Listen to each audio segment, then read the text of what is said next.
בובספוג, אתה עובד כאן במשך הרבה מאוד זמן, אז אני אגלה לך סוד. זהו, הגיע הזמן.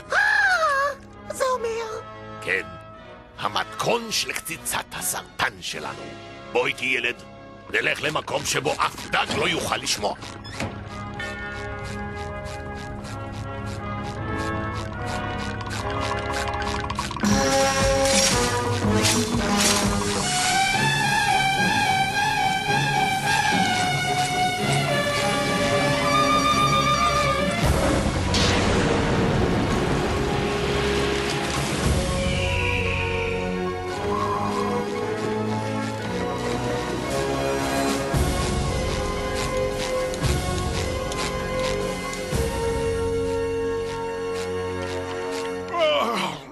סוף סוף הגענו.